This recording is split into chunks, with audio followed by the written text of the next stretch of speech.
புல்லாய் பிறந்தாலும் மிருகாதி ஜனனங்கள் பசியாரி மகிழும் அன்றோ. கூடாய் பிறந்தாலும் புலஸ்தியர் கொண்டு சென்று சில பிணி தீர்த்து கொள்வாரன்றோ.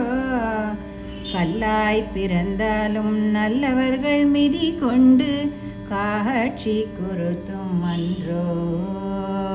கழுதை உருவந்தாலும் ஆவென கத்தினால் கை கண்ட சகுனம் என்பார் போலும். எல்லாம் இல்லாமலே பிறவி தந்து என்னை ஏங்கு விட்டு அகல நின்றாய்.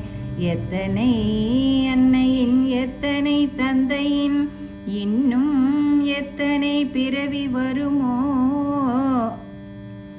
அல்லல்லினும் மாசரு தாட்களும் அன்னலே ஐயனே. தெல்லை நகர்வாழ் சனகாதி துதிபதி சிவகாமி அன்பினில் உரை நடனபதியே. சிவகாமி